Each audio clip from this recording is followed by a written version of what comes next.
तो मैंने आपको ये बताया था जब हमारा कोई लाइक अगर मैं दोनों डिवाइस के बीच में अगर इंफॉर्मेशन नेगोशिएट करना चाहता हूँ तो स्पेसिफिकली वहां पे दो तरह के प्रोटोकॉल्स हम यूज करते हैं।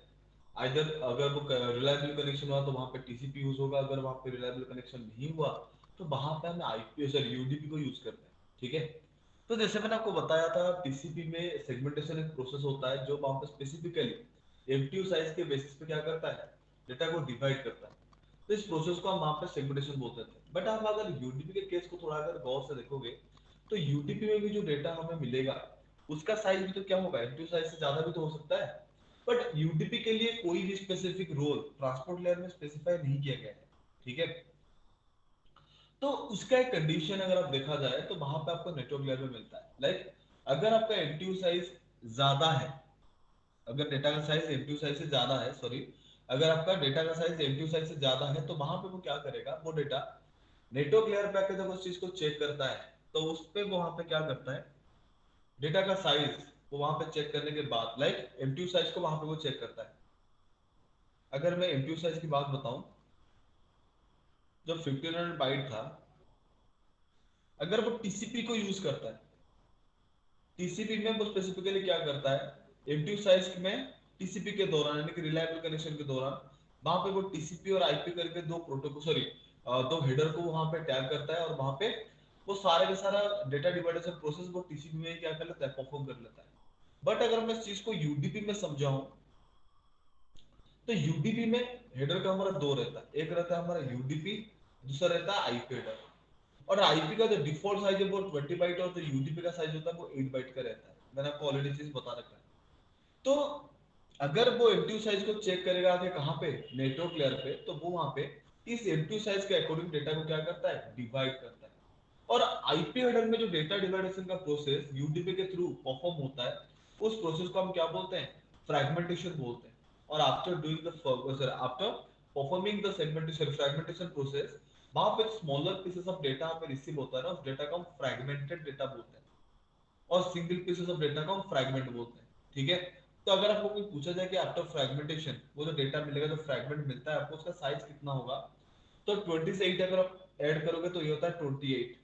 तो 1500 से अगर मैं 28 को माइनस करूंगा तो वहां पे फ्रैगमेंट का साइज लगभग मान सकते हो 1472 बाइट का हो सकता है। ठीक है। और वहां पे जैसे टीसीपी में डेटा डिवाइड होना, सीक्वेंशियली अरेंज होना के लिए वहां पे सीक्वेंस सीक्वेंस नंबर को यूज किया जाता है, जैसे ही नेटवर्क लेयर में जब डेटा डिवाइड होता है तो डेटा को मैनेज करने के लिए वहां पे वेरियस अदर प्रोसेसेस भी परफॉर्म होता है।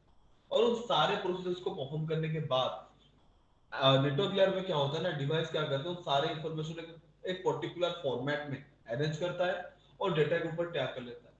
तो जो इंफॉर्मेशन वहां पे एक फॉर्मेट के थ्रू डेटा के ऊपर टैग होता है उस पर्टिकुलर फॉर्मेट को हम यहाँ पे आईपी हेडर बोलते हैं। हम यहाँ पे आईपी हेडर बोलते हैं। और आईपी हेडर का जो साइज है वो 20 बाइट से लेके अप टू 64 बाइट तक हो सकता है। ठीक है। तो कैसे होता है, क्या होता है, हम उसको डिस्कस करके इसको देखते हैं। ठीक है।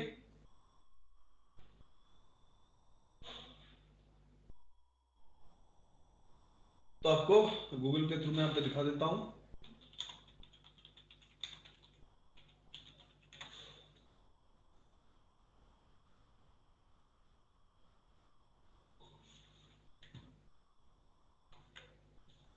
ओके।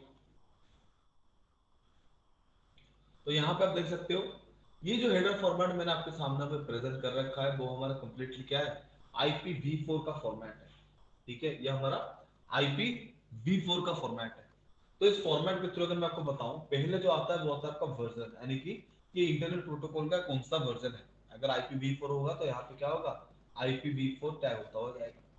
हेडर लेंथ, हेडर का साइज 20 बाइट है या 64 बाइट है क्या है, उसका इंफॉर्मेशन वो यहाँ पे हेडर लेंथ के फील्ड में टैग करता है। आखिर में आता है कि आप एक टाइप ऑफ सर्विस और क्वालिटी ऑफ सर्विस जिसको बोला जाता है। यहाँ पे various rules and regulations present रहते हैं जिसको हम वहां पे क्या करते हैं, डिवाइसेस के ऊपर अप्लाई करके हमारे according like user like other administrator वहां पे वो क्या करता है, डेटा को डिवाइस टू डिवाइस नेगोशिएट कराता है। ठीक है। उसके बाद आता है वहां पे के वहां पे क्या ना, total length. Total length specifically data plus header overall जो ग्रॉस जो वहां पे वैल्यू मिलता है उसको हम क्या बोलते हैं, टोटल लेंथ बोलते हैं। आप इस तरह से कंसीडर कर सकते हो, ये हमारा एडिटिव साइज को कैरी करता है, ठीक है। दूसरा होता है क्या, मैंने आपको बताया था यहाँ पे क्या होता है ना, डेटा डिवाइड होता है और वहाँ पे फ्रेगमेंटेशन प्रोसेस हम उसको बोला जाता है। तो फ्रेगमेंटेशन के दौरान जब डेटा स्मॉलर पीसेस में कन्वर्ट होता है, तो स्मॉलर पीसेस ऑफ डेटा को अगले साइड पे जब वो भेजता है, वहां पे किस कंडीशन पे वो सारे का सारा डेटा वहां पे रीअसेंबल होगा, उस चीज को परफॉर्म करने के लिए वो वहां पे क्या करता है, आइडेंटिफिकेशन फील्ड करके एक इंफॉर्मेशन फील्ड वहां पे टैग करता है डेटा के ऊपर, वो फ्रेगमेंटेड डेटा के ऊपर, जहां पे वो कुछ टिपिकल कंडीशन के थ्रू वहां पे वेरियस आइडेंटिफिकेशन फील्ड यूज करता है। और यहाँ पे कौन सा आइडेंटिफायर्स वो वहां पे यूज किया है उसका इंफॉर्मेशन वो फ्रैगमेंट ऑप्शन के फील्ड में टैग करके भेजता है, ठीक है। जाके चलिए वो जो इंफॉर्मेशन वो फ्रैगमेंट ऑफसेट फील्ड में टैग करके अगले साइड को भेजता है, उससे आइडेंटिफायर्स के वजह से सामने वाला सिस्टम क्या करता है, उन फ्रैगमेंट्स को प्रॉपर वे में अरेंज करके इंफॉर्मेशन को एक प्रॉपर वे में रीअरेंज करने में क्या होता है, पॉसिबल उसको हो सकता है, ठीक है। उसके बाद यहाँ पे तीन तरह के फ्लैग्स होते हैं, यहाँ पे जो आपका डीएफ एमएफ और जीरो लिखा है ना, ये हमारा स्पेसिफिकली आईपी एड्रेस का फ्लैग्स होते हैं। एक मिनट,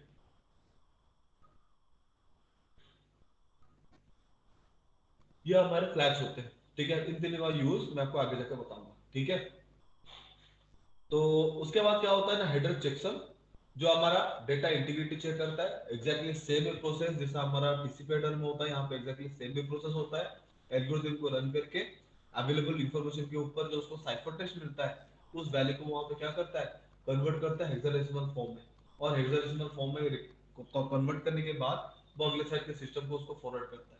अगले साइड का सिस्टम उस वैल्यूज के ऊपर अगेन खुद से क्या करता है, एन्क्रिप्शन स्टैंडर्ड को रन करने के बाद जो वहां पे उसको साइफर टेक्स्ट मिलता है और उसको हेक्साडेसिमल में कन्वर्ट करने के बाद उन दोनों को वो क्या करता है, आपस में कंपेयर करता है। और कंपेयर करने के बाद जब कंपैरिजन सही बैठता है, तब जाकर क्या होता है ना, डिवाइस के ऊपर डेटा आपस में क्या करते हैं, नेगोशिएट होता है। अगर यहाँ पे चेकसम का वैल्यू आपस में वेरीफाई नहीं होगा, तो डिवाइसेस कभी भी उस पैकेट को फर्दर प्रोसेस नहीं करेंगे और इमीडिएटली वो पैकेट को क्या कर लेंगे, वहीं पे डिस्कार्ड कर लेंगे, ठीक है। अब यहाँ पे तीन चीज रहा, डीएफ सॉरी यहाँ पर आप फ्लैग्स, टीटीएल और प्रोटोकॉल्स। प्रोटोकॉल्स मैंने आपको ऑलरेडी बता रखा है, प्रोटोकॉल्स हमारे सेट ऑफ रूल्स होते हैं। तो डिवाइसेस के ऊपर हम जो वेरियस टास्क को परफॉर्म करते हैं, तो कौन सा टास्क किस तरह से वहां पे एग्जीक्यूट करेगा, उस रिलेटेड सारा का सारा इंफॉर्मेशन हमारे इस प्रोटोकॉल फील्ड के अंदर स्टोर है, ठीक है।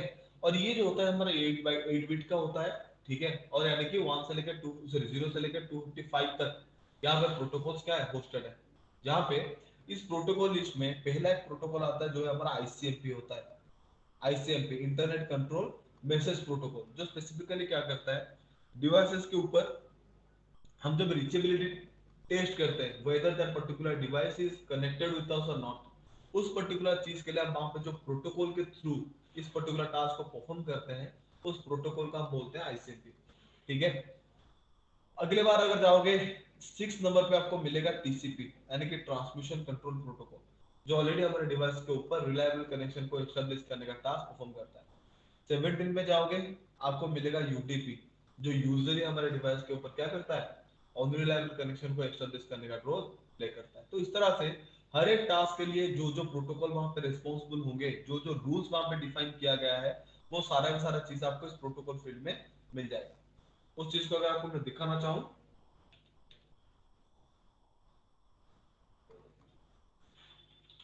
गूगल, और यहाँ पे मैं आपको कमांड देता हूँ प्रोटोकॉल,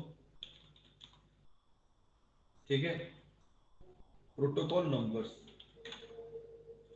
तो यहाँ पे देखोगे INR.org, जो इसका सर्टिफाइड आप बोल सकते हो, वो एक टिपिकल एजेंसी है जो ये सारे प्रोटोकॉल्स वगैरह को मैनेज करता है। उसमें अगर आप ओपन करोगे, तो यहाँ पे सारे के सारे प्रोटोकॉल्स वहां पे आपको क्या होंगे, मिल जाएंगे, ठीक है।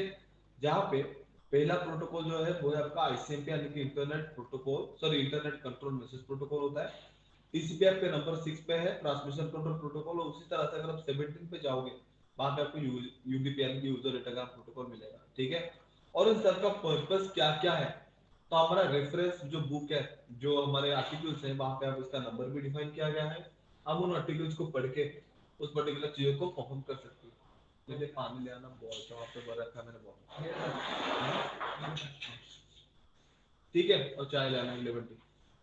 ठीक है, और उस तरह से अगर आप जाओगे तो यहाँ पे वेरियस प्रोटोकॉल्स आपको मिलेगा, बट जो नंबर है वो 252 तक, सॉरी 248 तक आपको मिलेगा। बाकी 252 तक, 252 से सर 144 से 252 ऑन साइन है, यानी कि कंप्लीटली फ्री है। बाकी 253, 254 एंड 255 तो हमारा रिजर्व है। बाकी 253 और 254 कुछ टिपिकल टास्क के लिए हमें क्या करेंगे, स्पेसिफिकली प्रोटोकॉल टेस्टिंग के लिए उसको यूज किया जाता है। ठीक है, तो इस तरह से सारे के सारे प्रोटोकॉल, इस प्रोटोकॉल फील्ड के थ्रू ही क्या होता है, मैनेज होता है। अगर आपको कोई प्रोटोकॉल नया ऐड ऑन करना है या फिर उसमें कोई चेंजेस वगैरह करना है, तो पहले इस रेफरेंस बुक का को क्या करना पड़ता है, अच्छे से रीड करना होता है। ठीक है, उसके बाद क्या है हमारा टीटीएल, और आपका बचा फ्लैग्स।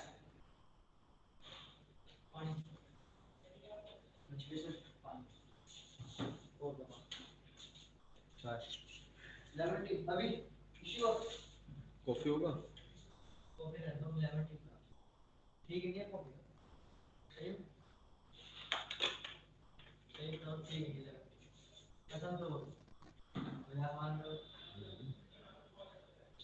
तो अब हम देखते हैं किसके बारे में, फ्लैग्स के बारे में।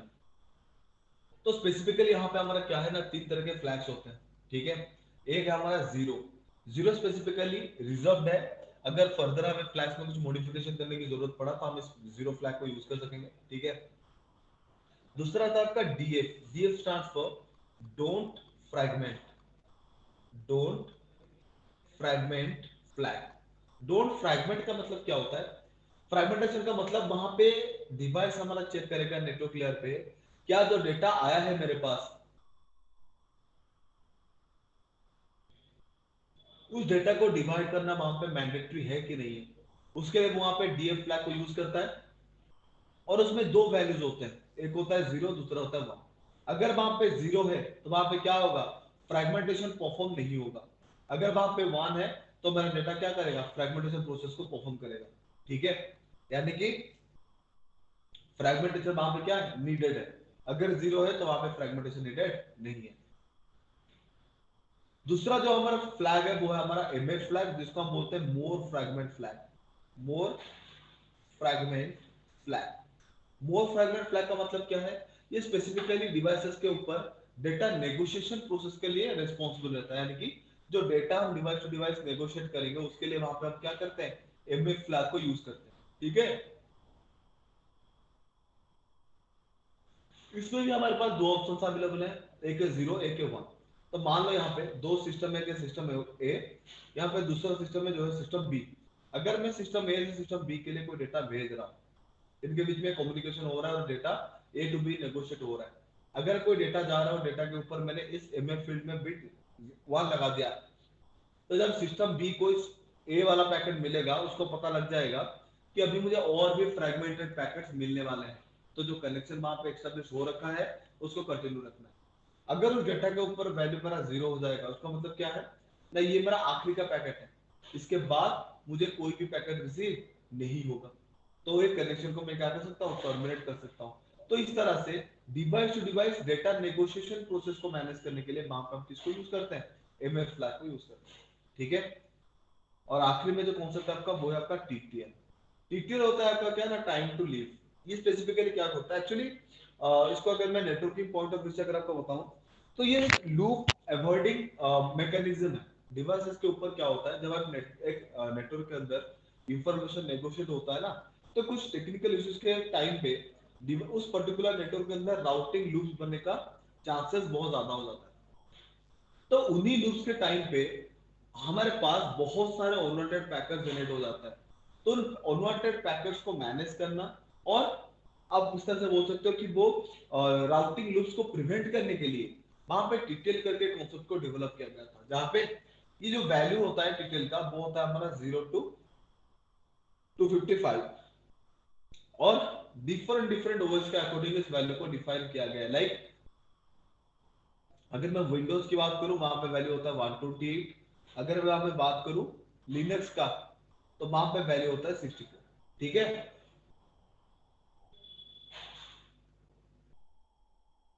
अगर मेरे पास मान सकते हो कोई विंडोज सिस्टम से अगर कोई पैकेट मेरा जनरेट हो रहा है, तो वो वहां पे क्या करेगा, तो वो वहां पे क्या करेगा, उस पैकेट के ऊपर 128 करके एक वैल्यू को क्या करेगा, टैग करेगा, जिसको हम बोलेंगे वहां पे टीटीएल वैल्यू। तो वो वैल्यू वहां पे क्या करता है, हमारे नेटवर्क में जितने डिवाइसेस हैं उनको हम स्पेसिफिकली कुछ टाइप्स में कैटेगराइज किए, तो उनमें कैटेगराइजेशन आता है जिसको हम बोलते हैं लेयर 3 डिवाइस। उन लेयर 3 डिवाइस में जब वो पैकेट क्या करता है, इन करता है, लाइक उसका अगर मैं एग्जांपल दूं, ये मान लो एक राउटर है, ठीक है। तो राउटर के जब एक इंटरफेस पे पैकेट इन करेगा, तो वहां पे कुछ चेंजेस नहीं होगा। जब पैकेट वहां से आउट करेगा, उस टाइम पे क्या करेगा, लाइक टीटीएल वैल्यू से अकाउंट को क्या करेगा, डिक्रीज कर देगा। तो इस तरह से जितने भी डिवाइसेस को, जितने भी राउटर्स को वो आपस में क्या करता होगा, क्रॉस करता हुआ जाएगा। हर बारी में वो क्या करेगा, एक एक टीटीएल वैल्यू डिक्रीज करता हुआ जाएगा। जब हमारे पास बहुत सारे 100 पैकेट्स हो जाएंगे, और वो लेयर 3 डिवाइसेस को क्या करते हुए जाएंगे, जब चेंज करते हुए जाएंगे, लाइक क्रॉस करते हुए जाएंगे, तो वहां पे वो क्या करते हैं, एक एक वैल्यू डिक्रीज करते करते जब उनका वैल्यू जीरो हो जाएगा, तब वो पैकेट वहां पे उस वैल्यू को क्या बोलते हैं, उस पैकेट को क्या बोलते हैं, उस पैकेट को इररिलेवेंट पैकेट, यानी कि ब्लैंक पैकेट, इस तरह से आप उसको मान सकते हो।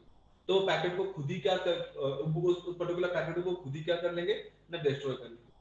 तो इस तरह से जो अनवांटेड पैकेट्स हमारे नेटवर्क में क्रिएट हो रहे थे, वो सारे सारे पैकेट्स में क्या हो जाएंगे, ड्रॉप हो जाएंगे, यानी कि नेटवर्क से हट जाएंगे। इस तरह से जो राउटिंग लूप बनने का चांसेस हमारे नेटवर्क के अंदर होता है, वो क्या हो जाएगा, कंप्लीटली मिटिगेट हो जाएगा। उसी तरह से आप चाहो तो उसको साइबर सिक्योरिटी में दो तरीके से यूज कर सकते हो।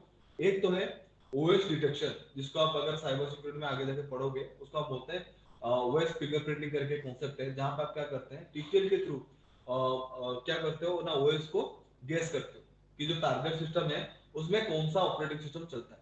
उसके लिए आपको वहां पे क्या करना पड़ेगा, लाइक मैं अगर वहां पे एग्जांपल दूं, मैं अगर कोई मैं अगर कोई सिस्टम को पिंग करता हूं, जैसे कि अगर मैं यहाँ पे कमांड दूं पिंग -t क्रॉ.इन, तो यहाँ पे एक फील्ड है, देखो जिसका वैल्यू यहाँ पे आ रहा है 59। यहाँ पे वैल्यू कितना आ रहा है, वैल्यू आ रहा है 59, देख सकते हो आप 59 आ रहा है डिटेल वैल्यू। तो ये वैल्यू किसके आसपास का वैल्यू है, 64 के आसपास का वैल्यू है, ठीक है।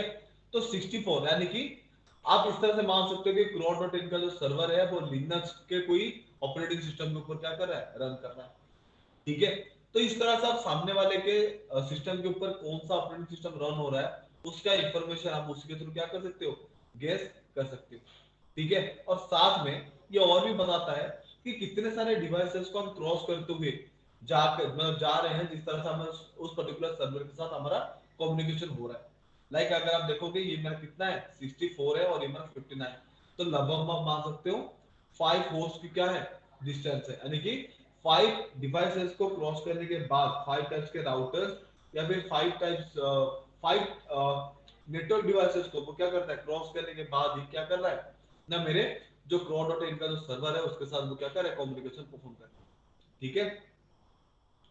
तो इस तरह के वेरियस फंक्शन के साथ जब नेटवर्क लेयर पे कोई डेटा पहुंचता है, तो इस उस डेटा के ऊपर इन सारे सारे इंफॉर्मेशन क्या होता है, टैग हो जाता है।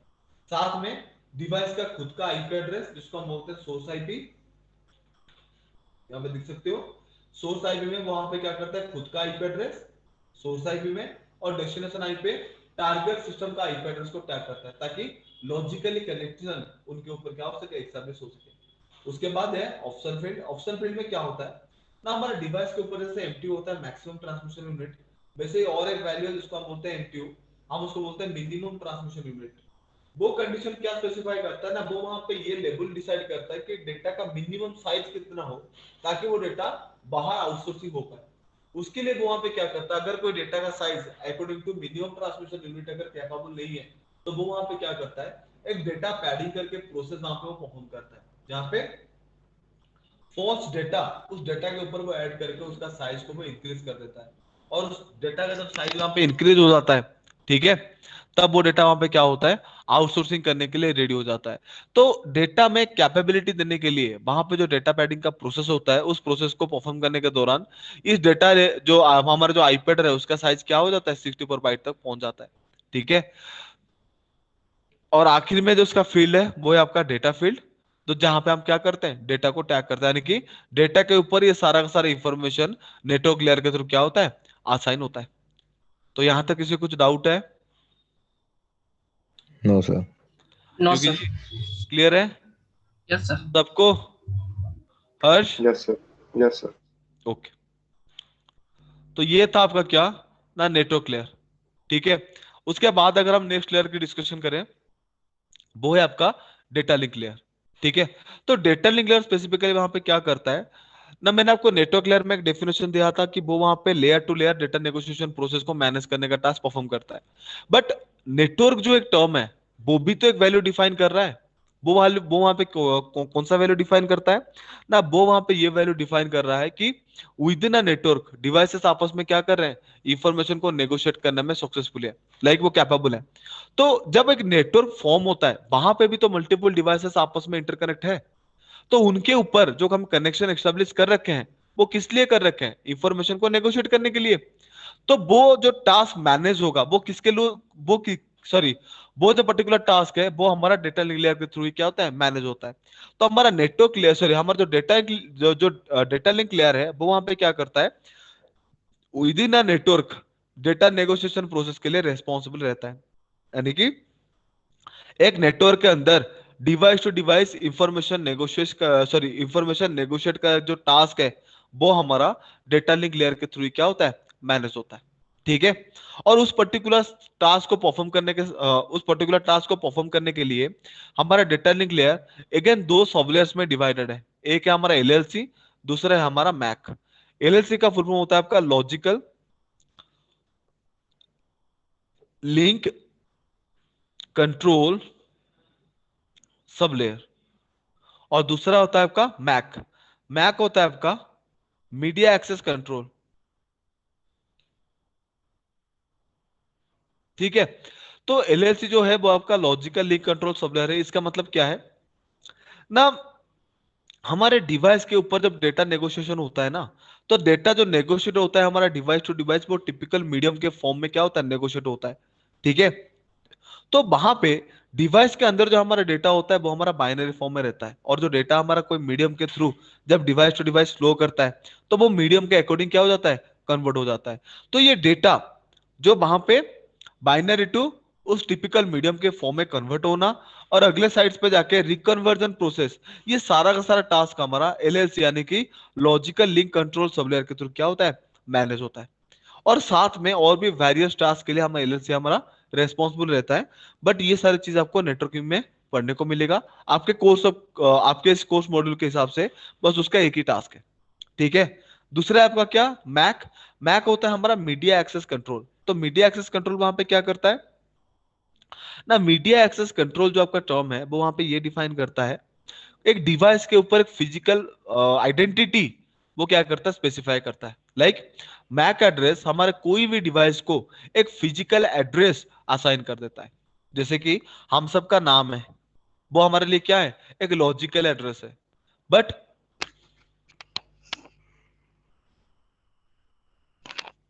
एक एड्रेस वहां पे हमारा होता है जिसको हम क्या बोलते हैं, फिजिकल एड्रेस बोलते हैं, और वो फिजिकल एड्रेस मुझे ग्लोबली क्या करता है, एक यूनिक आइडेंटिफिकेशन प्रोवाइड करता है।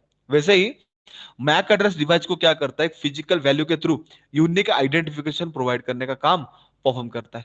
ठीक है, और इस पर्टिकुलर टास्क को परफॉर्म करने के लिए हमारा जो मैक एड्रेस है वो हमारा 48 बिट्स का होता है। अब इस तरह से उसको बोल सकते हो कि ये 6 बाइट का भी है। ठीक है, साथ में यह हमारा हेक्साडेसिमल फॉर्म में रहता है। हेक्साडेसिमल अगर आपको पता होगा, 0 से लेके 9 और 10 टू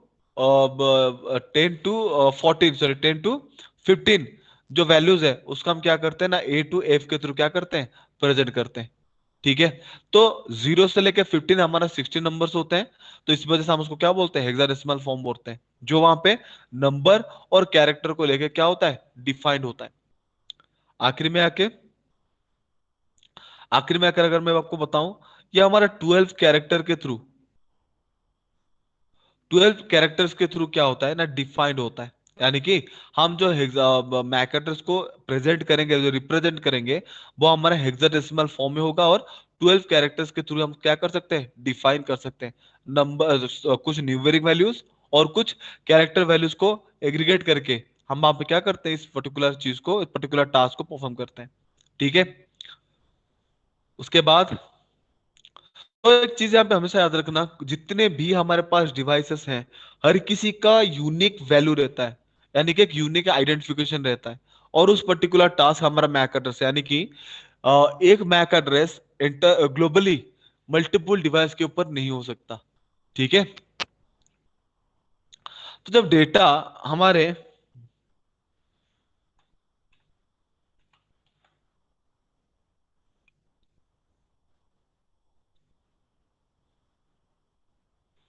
ओके, तो जब वहां पे डेटा क्या होता है ना, आउटसोर्सिंग होता है।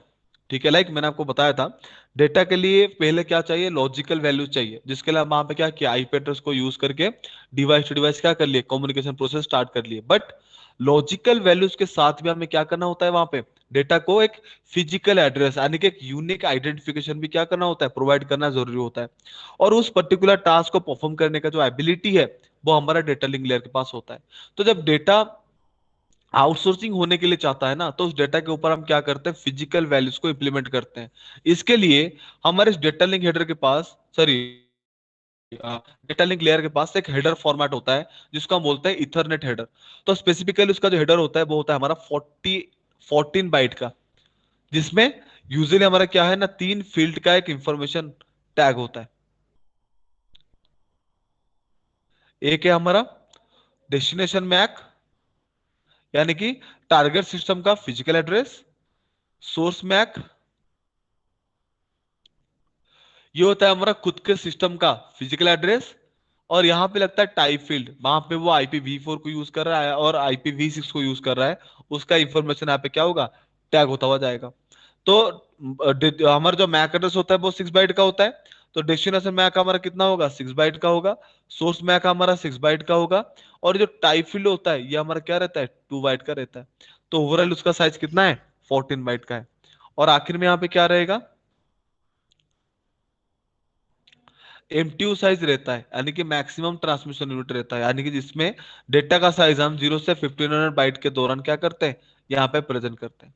और यहाँ पे आखिरी में आके क्या करते हैं, एक टेलर भी यहाँ पे क्या करते हैं, ऐड करते हैं। मैंने आपको बताया था, हर एक लेयर में क्या होता है ना, डेटा की इंटीग्रिटी चेक करने के लिए वहां पे हम वेरियस सिक्योरिटी क्या करते हैं, टास्क को परफॉर्म करते हैं। वैसे यहाँ पे डेटा के इंटीग्रिटी को चेक करने के लिए जो सिक्योरिटी चेक, सॉरी, जो सिक्योरिटी चेकिंग प्रोसेस परफॉर्म किया जाता है, उस प्रोसेस को हम यहाँ पे बोलते हैं एफसीएस। एफसीएस का मतलब होता है फ्रेम चेक सीक्वेंस। तो वहां पे वो क्या करता है, सिक्वेंसली डेटा में क्या करता है, इंटीग्रिटी को चेक करता है, जिसके लिए वहां पे हम किसको यूज करते हैं, एफसीएस को यूज करते हैं। ठीक है। और यहाँ पे ये जो एफसीएस होता है, ये हमारा 4 बाइट का होता है। और इस एफसीएस के दौरान वो जो चेकिंग प्रोसेस परफॉर्म करता है, वो भी एक टिपिकल प्रोसेस के थ्रू मैनेज होता है, जिसको हम बोलते हैं सीआरसी, यानी कि साइक्लिक रिडंडेंसी चेक। ठीक है। तो इस तरह से पूरा का पूरा डेटा जब नेटवर्क लेयर पे आता है, उसके ऊपर क्या होता है, फिजिकल वैल्यू डिफाइन होने के साथ साथ डेटा का इंटीग्रिटी को भी वहां पे क्या किया जाता है, अगेन चेक किया जाता है। ठीक है। और उसके जो आखिरी का जो लेयर है, वो है आपका फिजिकल लेयर। आज यू नो, फिजिकल लेयर हमारे डिवाइसेस के ऊपर क्या करता है ना, फिजिकल कनेक्शन को एस्टेब्लिश करता है, जिसके थ्रू हमारे डिवाइसेस आपस में किस तरह से इंटरकनेक्ट हो गए और उनके बीच में इंफॉर्मेशन किस तरह से नेगोशिएट होगा, वो सारा का सारा टास्क क्या होता है, मैनेज होता है। तो जिसके लिए फिजिकल लेयर वहां पे क्या करता है, वेरियस कंपोनेंट्स को आपस में एग्रीगेट करता है, जैसे कि आपके डिवाइस का एनआईसी कार्ड, जिसको हम नेटवर्क इंटरफेस कार्ड बोलते हैं, जिसके थ्रू हमारा डिवाइस कैपेबल होता है किसी अदर डिवाइस के साथ कोई इंफॉर्मेशन को नेगोशिएट करने के लिए। साथ में केबल्स, यानी कि हमारा जो कनेक्शन एस्टेब्लिश होता है डिवाइस टू डिवाइस, वो दो तरीके से हो सकते हैं। एक आपका वायर और सेकंड होता है हमारा वायरलेस। तो वायर के केस में वहां पे वो कहाँ पे क्या करता है, केबल्स वगैरह जितने भी हैं उन सबको मैनेज करता है। और वहां पे कनेक्टर्स होते हैं, जहां पे हमारा केबल हमारा एनआईसी कार्ड के साथ इंटरेक्शन करता है। और वो इंटरमीडिएट डिवाइस का नाम क्या होता है, कनेक्टर होता है। वो हो गया हमारा हब, हो गया ब्रिज, हो गया। तो ये सारे डिवाइसेस हमारे फिजिकल लेयर के थ्रू मैनेज्ड होते हैं, ताकि आप डिवाइसेस आपस में प्रॉपरली कनेक्टेड हो और उनके ऊपर क्या हो सके, इंफॉर्मेशन प्रॉपरली नेगोशिएट हो सके। ठीक है। Hello. Hello. Yes sir. Yes sir. Yogi ji या समीर, यहाँ तक किसी को कुछ डाउट है? नहीं सर, कोई डाउट नहीं है। जो पीडीएफ मैंने आपको दिया था क्लास के फर्स्ट डे में, ओएसआई मॉडल बाय राउटर एले, ठीक है? तो यस मैं सर। आपको एग्जैक्टली यहाँ पे 3 to 4 मिनट्स का टाइम दे रहा हूँ। उस पीडीएफ को यहाँ तक, यानी कि यहाँ तक जो चीज मैंने आपको एक्सप्लेन कर रखा है, उस चीज को हम्म। एक बार गो थ्रू कर लो। अगर कुछ चीज समझ में नहीं आ रहा है तो वो मुझे क्वेरी करो, ठीक है? ओके अभी मैं सर। आपको 3 मिनट का टाइम देता हूँ।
हेलो।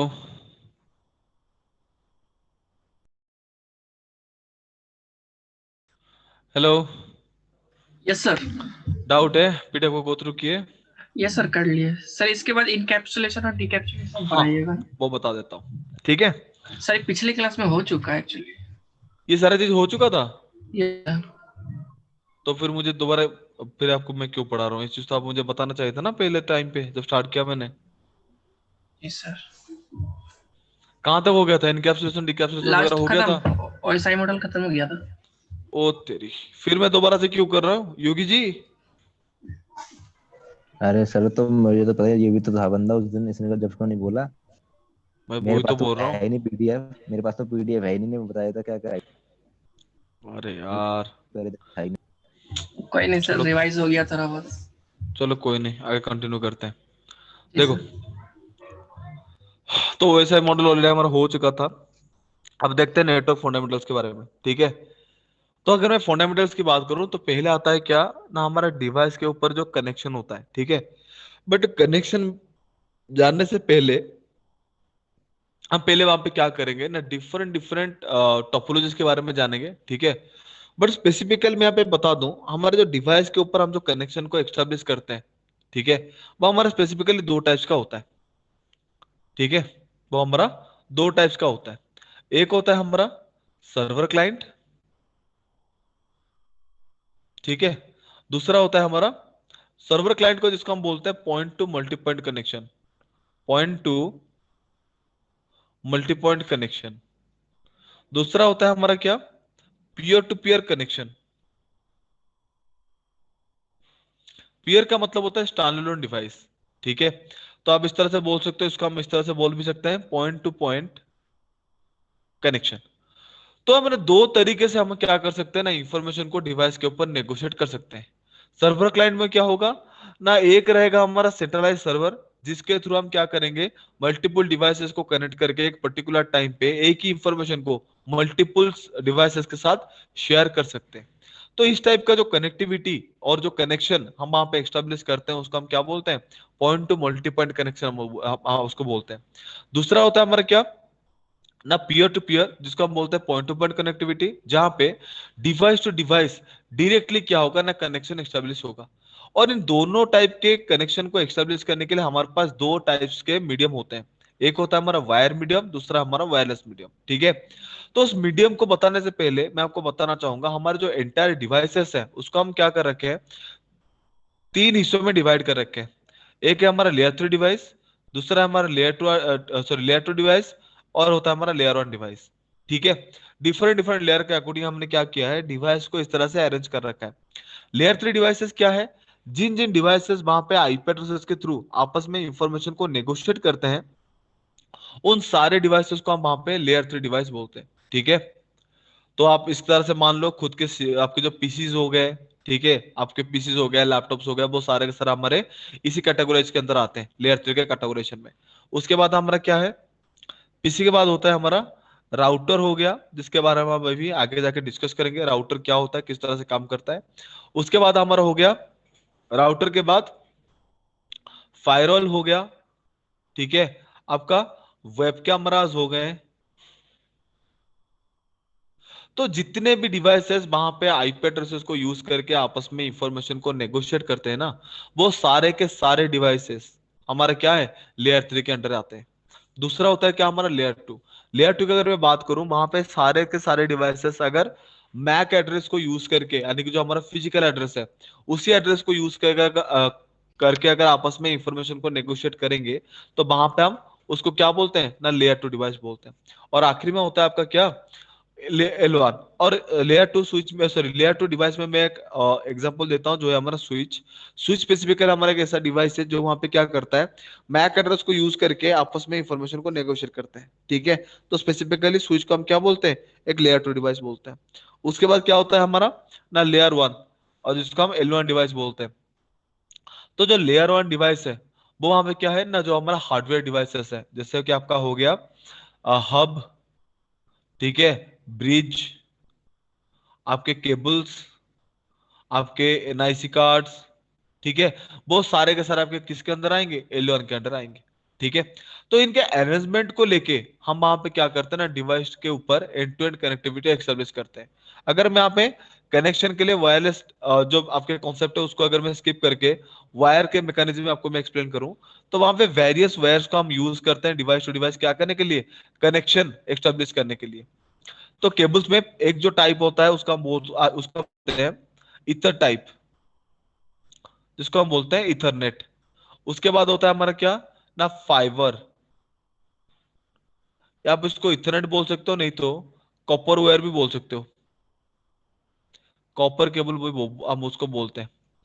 उसके बाद होता है हमारा फाइबर। तीसरा होता है क्या हमारा, सीरियल। ठीक है। सीरियल हमारा एक ऐसा डिवाइस, एक ऐसा केबल है जो वहां पे क्या होता है, एंड टू एंड कनेक्टिविटी के लिए यूज होता है। जहां पे पीयर टू पीयर कनेक्टिविटी का केस आएगा उसी जगह पे हम क्या करेंगे, सीरियल केबल को यूज करेंगे, जो वहां पे क्या करता है, सिर्फ एक डिवाइस को एक डिवाइस के साथ ही इंटरकनेक्ट करता है। बाकी जो आपका इथरनेट हो गया और फाइबर हो गया, ये आपके पॉइंट टू मल्टी पॉइंट में भी काम करते हैं, पॉइंट टू पॉइंट में भी काम करते हैं, बट जो उसका मेन, उसका जो कोर फंक्शनैलिटी बिहेवियर है, वो आपका क्या है, पॉइंट टू मल्टी पॉइंट के लिए है। इथरनेट को अगर मैं आपको बताऊं तो डिफरेंट डिफरेंट स्पीड यानी कि डिफरेंट डिफरेंट कैपेबिलिटी के हिसाब से हमने इथरनेट केबल्स को मल्टीपल टाइप्स में डिवाइड कर रखा है। एक है उसका इथरनेट, एक है उसका इथरनेट जिसका आपको स्पीड कितना मिलेगा, 10 Mbps मिलता है। और दूसरा है उसका फास्ट इथरनेट, जिसका स्पीड आपको यहाँ पे 100 Mbps में मिलता है। ठीक है। और रहा आपका क्या, फाइबर। फाइबर की मैं अगर बात करूं, फाइबर हमारा इथरनेट का अपग्रेड वर्जन है, जहां पे हम मेटल की जगह ग्लास को यूज करते हैं, ग्लास मटेरियल को यूज करते हैं डिवाइस टू डिवाइस डेटा को transmit, device to device data को ट्रांसफर करने के लिए। जहां पे जहां पे फाइबर में हमारे क्या है ना, दो टाइप से अवेलेबल है। एक होता है हमारा गीगा फाइबर, गीगा फाइबर जिसका स्पीड आपको मिलता है 1000 Mbps में, 1000 Mbps में। दूसरा है आपका क्या, 10 गीगा, जिसका स्पीड होता है हमारा हमारा 10,000 Mbps का। ठीक है गाइस, 1 मिनट, मुझे कॉल आया है एक, मैं एक बार बात कर लूं।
हेलो,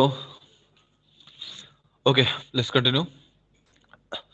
कहाँ पे था मैं? फाइबर के बारे में बता रहा था। तो यूजुअली हमारे पास जो डिवाइसेस हैं उनके ऊपर हम जो कनेक्शन को एस्टेब्लिश करते हैं, वायरलेस का जो कॉन्सेप्ट है वो आप आगे जाके पढ़ोगे, ठीक है। बट फिलहाल हम जो यूजुअली जो नॉर्मल हमारे डिवाइस के ऊपर जो कनेक्टिविटी हम एस्टेब्लिश करते हैं वो यूजुअली हमारे केबल्स के होते हैं, जिसका टाइप मैंने आपके सामने कर रखा है। तो इन केबल्स को यूज करके हम किस तरह से कनेक्शन एस्टेब्लिश करते हैं उस चीज को हम डिस्कस करते हैं, ठीक है। देखो, फाइबर को हम यूजुअली यूज नहीं करते क्योंकि वो हमारा हाई डेटा ट्रांसमिशन के लिए यूज होता है, और सीरियल हमारा कम यूज होता है क्योंकि वो पॉइंट टू पॉइंट कनेक्टिविटी, यानी कि एक सिंगल डिवाइस से दूसरे सिंगल डिवाइस के बीच में डेटा कम्युनिकेशन के दौरान यूज होता है, ठीक है। अगर मैं वहां पे बात करूं आपके इथरनेट केबल में, जो हमारा कॉपर वायर होता है वो मोस्ट ऑफ द टाइम हम यूज करते हैं डिवाइस टू डिवाइस कनेक्शन करना और उस कनेक्शन के ऊपर इंफॉर्मेशन को नेगोशिएट करने के लिए, ठीक है। तो उस केबल्स के बारे में अगर मैं आपको बताऊं तो जो हमारा इथरनेट केबल होता है, यानी कि जो हमारा कॉपर केबल्स होता है, उसको हम यूजुअली ट्विस्टेड पेयर केबल्स भी बोलते हैं।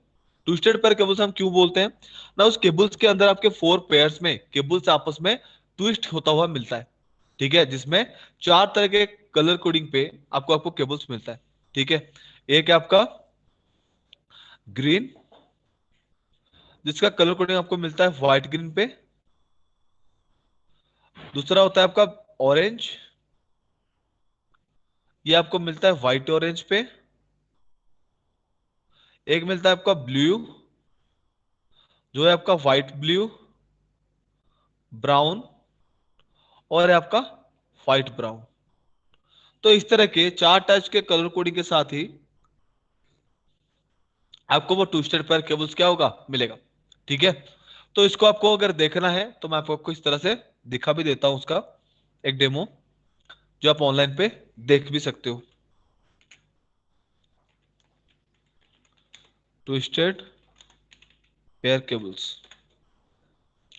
तो यहाँ पे आप देख सकते हो ये जो हमारा केबल्स है उसका हम यूजुअली ट्विस्टेड पेयर केबल्स बोलते हैं। देख सकते हो यहाँ पे 4 तरह के कलर कोडिंग है, white green green, white orange, यहाँ पे अगर देखोगे ध्यान से, white green green, white orange orange, white brown brown, and white blue blue, ठीक है। इस तरह के 4 कलर्स के केबल्स को वो वहां पे क्या करता है, आपस में इंटरकनेक्ट रखता है, ठीक है। और यूजुअली जिस कनेक्टर के थ्रू हम इस केबल्स को आपस में कनेक्ट करते हैं उसका हम क्या बोलते हैं, कनेक्टर बोलते हैं। और उस connector twister pair cable connector, तो उस केबल्स को हम क्या बोलते हैं, कनेक्टर बोलते हैं। और ये जो कनेक्टर है, यहाँ पे देख सकते हो 2 टाइप्स के आपको कनेक्टर मिलेगा।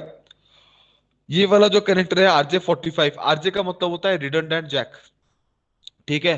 तो ये जो जैक है हमारा, इसको नंबर है हमारा 45, जहां पे हम क्या करते हैं, इथरनेट केबल को क्लॉक करते हैं। बाकी रहा आपका RJ11, ये आपका स्पेसिफिकली जो टेलीफोन होता है ना आपका, लैंडलाइन कनेक्शन, उसके लिए यूज होता है, ठीक है। तो हमें तो उसके बारे में कुछ ज्यादा जानकारी नहीं चाहिए, बस इस कलर कोडिंग को हमें थोड़ा ध्यान से देखते हैं। एक्चुअली जो कलर कोडिंग यहाँ पे हमारे सामने प्रेजेंट है, ये कलर कोडिंग का भी क्या है, एक कॉन्सेप्ट है। क्या कॉन्सेप्ट है ना, ये कलर कोडिंग के हिसाब से हम वहां पे क्या करते हैं ना, डिवाइस को डिफरेंट डिफरेंट लेयर के डिवाइस के अकॉर्डिंग क्या करते हैं, आपस में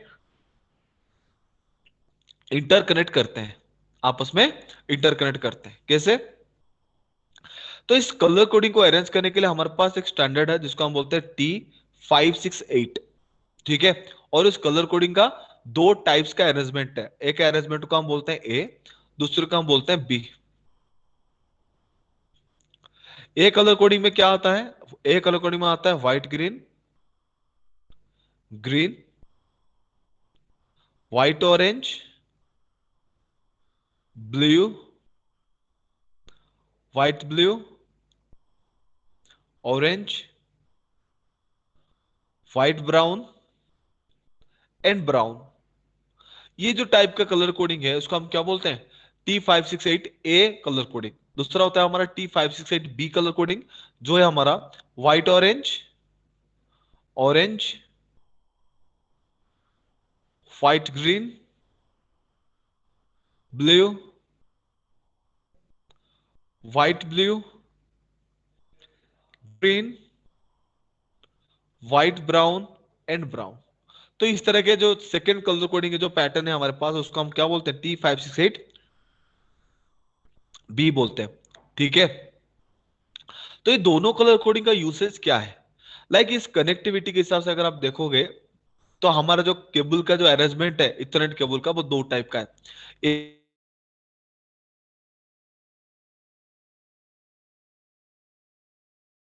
एक है हमारा क्या, क्रॉसओवर, दूसरा है आपका स्ट्रेट थ्रू। ठीक है, एक है हमारा क्रॉसओवर, दूसरा है आपका स्ट्रेट थ्रू। क्रॉसओवर कहां पे यूज होता है, अगर हमारा डिवाइसेस लाइक सेम लेयर के डिवाइस में के बीच में अगर हम कनेक्शन को एस्टेब्लिश करते हैं, लाइक ये मान लो हमारा एक पीसी है और ये हमारा एक पीसी है। ठीक है, अगर मैं इनके बीच में कनेक्शन एस्टेब्लिश करना चाहता हूं तो इथरनेट केबल का जो कनेक्शन टाइप हम वहां पे यूज करेंगे, उस कलर टाइप को हम क्या बोलेंगे, क्रॉस ओवर कलर हमारा टाइप रहेगा। दूसरा है हमारा क्या, स्ट्रेट थ्रू केबल। वहां पे क्या होता है, अगर मैं क्रॉसओवर को और थोड़ा अच्छे से अगर एग्जांपल करना चाहूं, same layer like L3 to L3 device, नहीं तो L2 से L2 डिवाइस, सेम लेयर के डिवाइस में जो कलर कोडिंग रहेगा, सॉरी जो केबल का अरेंजमेंट रहेगा, उसका हम क्या बोलेंगे, क्रॉसओवर बोलेंगे, जो यूजुअली इस तरह से डॉटेड लाइन के थ्रू आपको रिप्रेजेंट करना होता है। बाकी अगर मैं स्ट्रेट थ्रू की बात करूं तो वो वहां पे क्या होता है ना, डिफरेंट लेयर के बीच में कम्युनिकेशन के दौरान हम यूज करते हैं। L3 डिवाइस से L2 डिवाइस को अगर कनेक्ट करना है, या फिर L2 से L3 डिवाइस को अगर इंटरकनेक्ट करना है, तो यहाँ पे हम जो केबल्स को यूज करेंगे वो हमारा क्या रहेगा, स्ट्रेट थ्रू केबल रहेगा। तो इस तरह से हमारे पास दो तरह के केबल के अरेंजमेंट रहते हैं। ठीक है, तो ये था आपके केबल्स के इंफॉर्मेशन। तो गाइस इसमें किसी को कुछ डाउट है? सर ये कलर सीक्वेंस का क्या मतलब? कलर सीक्वेंशियल इस वजह से है, देखो यहाँ पे जो चार तरह के जो कलर कोडिंग हम यूज करते हैं, एक्चुअली इसमें एक कॉन्सेप्ट है जो आपके सिलेबस में नहीं है। ठीक है, बता देता हूँ। एक है आपका TX plus, TX minus, RX plus, और एक होता है आरएस माइनस। ये चार कॉन्सेप्ट क्या है ना, एक्चुअली हमारा जो कलर कोडिंग है, इन चार जो आपके इथरनेट केबल के अंदर, वहां पे दो कलर कोडिंग है, जो ग्रीन और व्हाइट, ग्रीन जो ऑरेंज, व्हाइट ऑरेंज है। इन्हीं दोनों के ऊपर ही क्या होता है ना, हमारा डेटा ट्रांसफर होता है और डेटा रिसीव होता है, जहां पे ये TX plus minus, RX plus minus काम करते हैं। एक होता है टीएक्स का मतलब, टी का मतलब होता है ट्रांसफर, आर का मतलब होता है रिसीवर। और बाकी जो आपका ब्लू और ब्राउन रहता है वो हमारा अर्थिंग, हमारा एक्सेसिव चार्ज को रिड्यूस करने के लिए, और साथ में केबल को स्ट्रेंथ देने के लिए ये क्या होता है, यूज होता है। अगर आप उन दोनों को रिड्यूस करके भी सिर्फ ग्रीन और ऑरेंज को भी अगर पिंग करोगे ना, तो देखना उसी के थ्रू भी क्या हो सकता है, डिवाइस टू डिवाइस कम्युनिकेशन हो सकता है। ठीक है, तो इस तरह से हमारा क्या होता है, कल device to device proper connectivity हो, इसी पॉइंट ऑफ व्यू से हमने इस तरह से डिफरेंट डिफरेंट कलर कोडिंग को अरेंज कर रखा है। और कुछ डाउट? No sir. आगे कंटिन्यू करें? Yes sir. ओके, तो अभी देख लो, अभी आपके पास जो आएगा अभी टाइप, वो टाइप क्या है ना, दो स्पेसिफिक प्रोटोकॉल्स। ठीक है, ये तो हो गया आपका कलर कोडिंग वगैरह जो था बेसिक चीजें। आज हम देखेंगे दो प्रोटोकॉल्स के बारे में जानेंगे। ठीक है, और उसके प्रैक्टिकल्स करेंगे। ठीक है, तो प्रैक्टिकल करने से पहले वो टूल के नाम में बता देता हूं जिसको आपको डाउनलोड करना पड़ेगा। ठीक है, वो टूल को आपको क्या करना पड़ेगा, डाउनलोड करना पड़ेगा।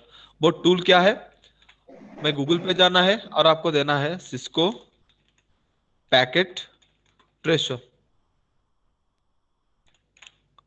ठीक है, और इस पे आपको कोई भी पैकेट ट्रेसर आप क्या कर सकते हो, सिमुलेशन टूल जो है नेटाकैड का, ये ऑफिशियल वेबसाइट है। इस पे आप लॉगिन करके उस सॉफ्टवेयर को डाउनलोड कर सकते हो, और इसको किस तरह से यूज किया जाता है उसका प्रॉपर एक इंट्रो है, आप उसको भी क्या कर सकते हो, चेक कर सकते हो। नहीं तो इस लिंक के थ्रू भी आप क्या कर सकते हो, वेरियस ऑप्शन यहाँ पे मिलेगा पैकेट ट्रेसर का, आप उसको डाउनलोड कर सकते हो। मैं आपके पास लिंक शेयर कर देता हूँ एक का, जहां से आप इसको डाउनलोड कर पाओ। ठीक है, चैट को एक बार गो थ्रू करना, वहां पे आपको मिल जाएगा। ठीक है, तो अभी जो प्रोटोकॉल के बारे में हम डिस्कस करने जा रहे हैं वो प्रोटोकॉल है आपका आईसीएमपी। आईसीएमपी इसके बारे में बता दिया था पिछले क्लास में योगी जी, समीर? शायद सर बताया था, फिर बता दिया सर। ये बताया था कि नहीं बताया था, इंटरनेट कंट्रोल मैसेज प्रोटोकॉल? नहीं, पूरा नहीं बताया था इसके बारे में। पूरा नहीं बताया था? ठीक है, देख लो, इसके बारे में देख लो।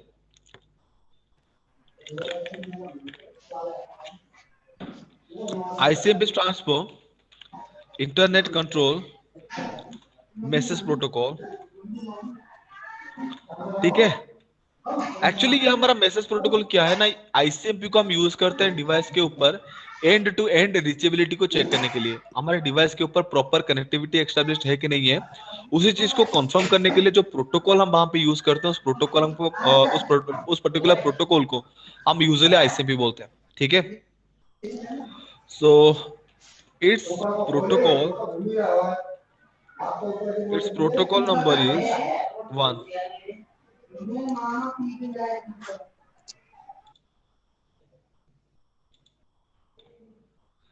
So its protocol number is 1. It is used to check reachability over devices. ये स्पेसिफिकली डिवाइस के ऊपर रीचेबिलिटी चेक करने के लिए यूज होता है, ठीक है। तो कैसे काम करता है देख लो। ये रहा आपका आईसीएमपी। तो ये बेसिकली दो तरह के मैसेजेस को कैरी करता है। एक आपका क्या, वेरी, दूसरा है आपका एरर। वेरी होता है हमारा 2, एक होता है आपका रिक्वेस्ट टाइम आउट, सॉरी, एक मिनट गाइस, मैंने यहाँ पे गलत बता दिया। क्वेरी होता है हमारा एको मैसेज, एको रिक्वेस्ट, दूसरा होता है आपका एको रिप्लाई। एरर भी हमारा दो टाइप का मैसेज कैरी करता है, एक है आपका रिक्वेस्ट टाइम आउट, दूसरा होता है हमारा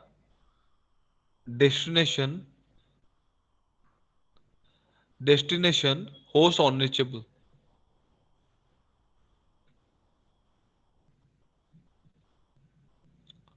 ठीक है, तो ये दो तरह के मैसेज, क्वेरी और एरर करके दो मैसेज को यूज करता है। तो इसका काम क्या है देख लो। मान लो मैं अगर दो डिवाइस लूं, एक सिस्टम ए और ये मेरा दूसरा है सिस्टम बी। अगर मैं सिस्टम ए को सिस्टम बी से इंफॉर्मेशन नेगोशिएट करना चाहता हूं, तो उसके लिए पहले मुझे क्या करना पड़ेगा, एक कनेक्शन एस्टेब्लिश करना पड़ेगा। तो मान लो मैं यहाँ पे वायर के थ्रू उनके बीच में कनेक्शन एस्टेब्लिश कर लिया, ठीक है। कनेक्शन एस्टेब्लिश करने के बाद हम वहां पे प्राइमरी लेवल पे क्या करते हैं, इन दोनों डिवाइस को क्या करते हैं, लॉजिकल नेटवर्क के अंदर क्या करते हैं, पार्टिसिपेंट बनाते हैं। तो मैं यहाँ पे एक नेटवर्क ले लिया, मान लो 192.168.1.1 का आईपी, एक नेटवर्क ले लिया 1.0 का, जिसमें से दो आईपी 192.168.1.1, दूसरे 1.2। मैंने क्या किया, इन दोनों के ऊपर इंप्लीमेंट कर दिया। अब ये दोनों क्या हो चुके हैं, एक नेटवर्क के अंदर पार्टिसिपेंट बन चुके हैं, यानी कि ये दोनों अभी कैपेबल है आपस में इंफॉर्मेशन को नेगोशिएट करने के लिए। बट स्टिल कुछ ट्रबल शूटिंग के वजह से, अगर मान लो इसमें कोई सॉफ्टवेयर की दिक्कत हो, या फिर जो कनेक्शन हमने बना रखा है वो केबल शायद गलत हो, तो इस तरह से कुछ भी टेक्निकल इश्यूज फर्दर ना आए हमारे डेटा कम्युनिकेशन के टाइम, हम उस पर्टिकुलर चीज के लिए हम क्या करते हैं, उनके ऊपर डेटा भेजने से पहले रीचेबिलिटी चेक करते हैं। रीचेबिलिटी को चेक करने के लिए एक टूल है हमारे पास जिसको हम बोलते हैं पिंग, पैकेट इंटरनेट ग्रुपर करके एक टूल है जिसको हम बोलते हैं पिंग। जो यूजुअली एक टूल है जो device to device reachability check करने का टास्क परफॉर्म करता है। तो मैं यहाँ पे क्या करता हूँ ना, डेस्टिनेशन का आईपी असाइन कर देता हूँ 1.2। जैसे मैं डेस्टिनेशन का आईपी यहाँ पे असाइन करके एंटर प्रेस करूंगा, तो वो इमीडिएटली वहां पे क्या करता है, आईसीएमपी का मैसेज में रिक्वेस्ट जो एको सॉरी हमारा जो क्वेरी मैसेज है उसमें से एक रिक्वेस्ट पैकेट को जनरेट करता है, और उस रिक्वेस्ट पैकेट को अदर साइड के सिस्टम को क्या करता है, फॉरवर्ड करता है। जब अदर साइड का सिस्टम उस पैकेट को सक्सेसफुली रिसीव कर लेता है, तो वो उस रिक्वेस्ट के बाद वो उसके लिए एक रिप्लाई पैकेट फॉरवर्ड करता है। और रिप्लाई पैकेट जब सिस्टम ए को रिसीव होता है, तब जाकर हमारा डिवाइस क्या होता है, कॉन्फर्म होता है कि हाँ टारगेट सिस्टम के साथ मेरा रीचेबिलिटी है। अगर वहां से रिप्लाई पैकेट आपको रिसीव नहीं होता है, लाइक अगर आपको वहां पे आईसीएमपी के error message, request time out और डेस्टिनेशन होस्ट में से कोई भी अगर एरर मैसेज अगर आपको मिलता है, तो वहां पे क्या होता है, उसको आपको ट्रबल शूट करना पड़ेगा। और ट्रबल शूट करने के लिए वहां पे एक टूल हम यूज करते हैं जिसको हम बोलते हैं ट्रेस रूट, ठीक है। तो उसका यूसेज हम क्लासेस के दौरान फ्यूचर के जो हमारे क्लासेस हैं उस टाइम पे हम उसको रीड करेंगे। बट यहाँ पे जो एरर आता है आपका रिक्वेस्ट टाइम आउट और डेस्टिनेशन होस्ट अनरीचेबल, वो कौन से केसेस में आता है उसको पहले देखते हैं। रिक्वेस्ट टाइम आउट कब आएगा? जब आप सिस्टम ए से सिस्टम बी के लिए कोई पैकेट को जनरेट करोगे और सिस्टम बी में लाइक आपके टारगेट सिस्टम पे कुछ टेक्निकल इश्यूज की वजह से अगर वो कैपेबल नहीं हो पा रहा है आपके रिक्वेस्ट पैकेट का रिप्लाई देने के लिए, तो वहां पे एरर मैसेज क्या आता है? डेस्टिनेशन होस्ट अनरीचेबल का आता है। और जो आपका डेस्टिनेशन होस्ट अनरीचेबल है उसका मतलब क्या होता है ना? डेस्टिनेशन होस्ट अनरीचेबल का मतलब होता है आपके सोर्स साइड से ही कुछ एरर है जिसके वजह से कुछ पैकेट जो हमारा आईसीएमपी पैकेट है वो जनरेट नहीं हो पा रहे हैं। तो अगर आपको वहां पे रिक्वेस्ट टाइम आउट मिल रहा तो हमेशा देखना कि हमारा डेस्टिनेशन साइड एरर होगा। जो आपका डेस्टिनेशन होस्ट अनरीचेबल होगा वो आपका सोर्स साइड का एरर होगा। तो इस तरह से स्पेसिफिकली दो टाइप्स के पैकेट्स के थ्रू हमारा आईसीएमपी क्या करता है ना, डिवाइस के ऊपर रीचेबिलिटी के जो कंडीशन है उसको चेक करता है। ठीक है, तो इसके लिए लाइव प्रैक्टिकल दे हम चेक कर लेते हैं। ठीक है, देख लो। तो उस पैकेट जो सॉफ्टवेयर मैंने बताया था उसको डाउनलोड करके इंस्टॉल करने के बाद जैसे आप क्या करोगे, इंस्टॉल कर लोगे ऐसे इस को पैकेट से करके एक आइकन आपके डेस्कटॉप स्क्रीन पे क्या हो जाएगा? होस्ट हो जाएगा। ओपन करना है उसको।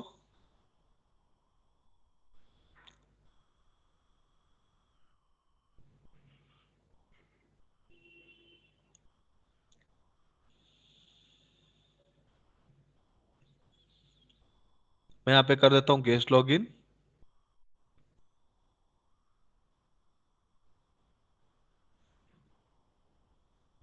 तो मैं यहाँ पे क्या करता हूँ, मल्टीपल डिवाइसेस को पहले ले जाता हूँ। मान लो यहाँ पे हम तीन बंदे हो ना, हर्ष, योगी जी और हमारे समीर। ठीक है, मैंने कहा नाम भी देता हूँ, हर्ष,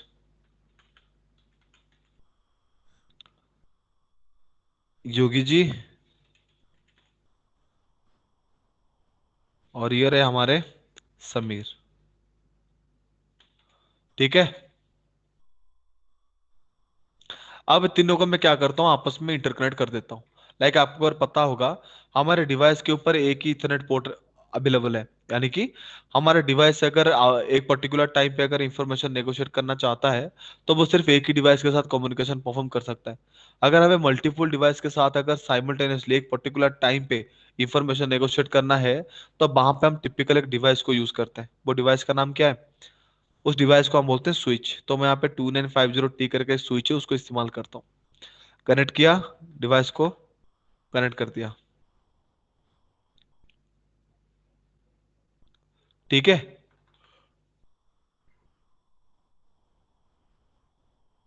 कनेक्ट करने के बाद मैं क्या करता हूँ, इन इन सबको एक ही नेटवर्क के अंदर डाल देता हूँ, 192.168.1.0/24 में डाल देता हूँ। ठीक है, इसी नेटवर्क से तीन आईपी, हर्ष के लिए एक आईपी ले लेता हूँ, 192.168.1.1 एक आईपी। दूसरा है आपका 192.168.1.2। तीसरा है आपका 2.168.1.3। ठीक है, तीन आईपी आपको मिल गया। अब मैं क्या करता हूँ, इनके ऊपर रीचेबिलिटी चेक करता हूँ। अब अगर चाहो हर्ष से योगी को अगर पिंग करो, करता हूँ पिंग, चेक करने की रीचेबिलिटी है कि नहीं है। योगी जी का आईपी क्या है? 1.2। देख सकते हैं यहाँ पे मुझे क्या हो रहा है, रिप्लाई पैकेट मिल रहा है। तो एक्चुअली में ये जो पर्टिकुलर टास्क हो रहा है वो किसके थ्रू मैनेज हो रहा है? हमारा आईसीपी के थ्रू मैनेज हो रहा है। देख लो, चार पैकेट नेगोशिएट हो गए।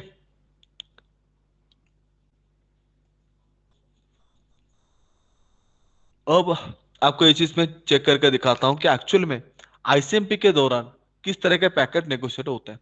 तो मैं यहाँ पे बता दूं इसका बैकग्राउंड मैकेनिज्म क्या होता है।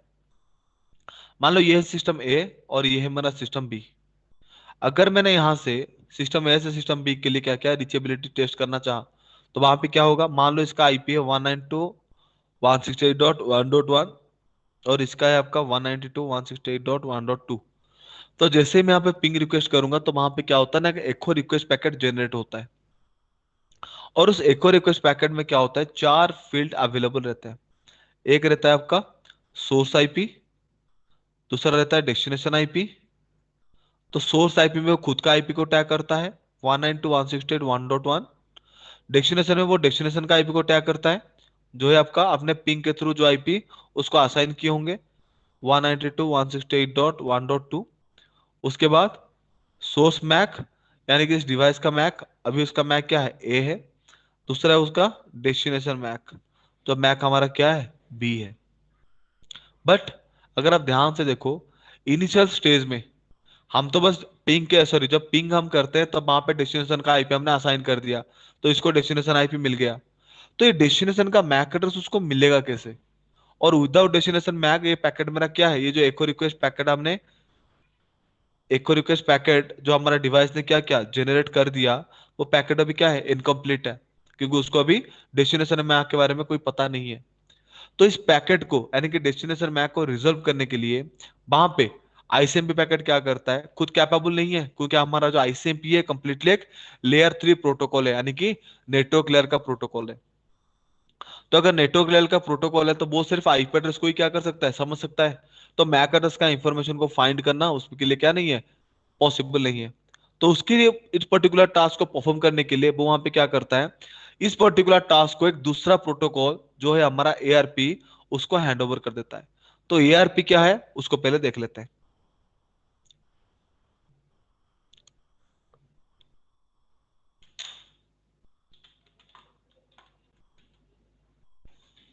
तो ARP stands for address resolution protocol. Specifically, it is a layer 2 protocol. ठीक है, it is used to convert an IP address to a MAC address and vice versa. ये वहां पे क्या करता है ना, एक आईपी एड्रेस को मैक एड्रेस में और मैक एड्रेस को आईपी एड्रेस में कन्वर्ट करने का टास्क परफॉर्म करता है। ठीक है, स्पेसिफिकली इट इज अ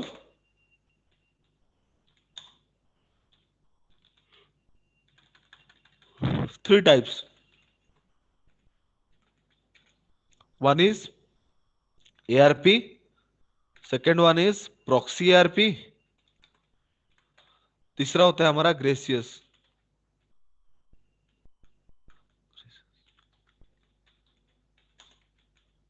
इस तरह से तीन तरह के एआरपी हम क्या करते हैं, यूजुअली यूज करते हैं।